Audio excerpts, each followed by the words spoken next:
IFM Foreign News. Umani ng matinding batikos mula sa mga leader ng simbahang Katoliko si US President Donald Trump kasunod ng kanyang pagbatikos kay Pope Leo XIV at pagkalat ng isang AI-generated na larawang inihalin tulad siya kay Kristo. Bagamat matagal nang may hidwaan sa pagitan niya at nasimbahan dahil sa kanyang mahigpit na patakaran sa imigrasyon, kapansin-pansin ang mas malawak na pagtutol ngayon, kabilang na ang mula sa mga konserbatibong Katoliko.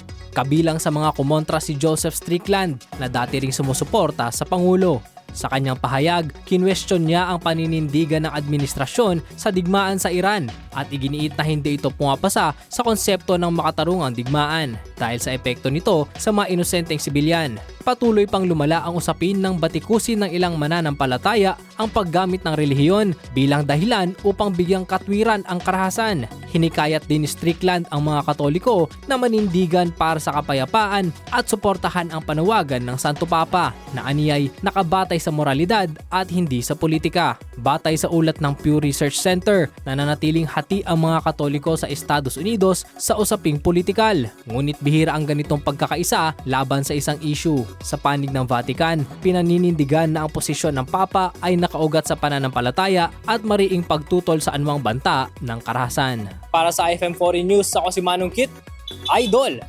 IFM News.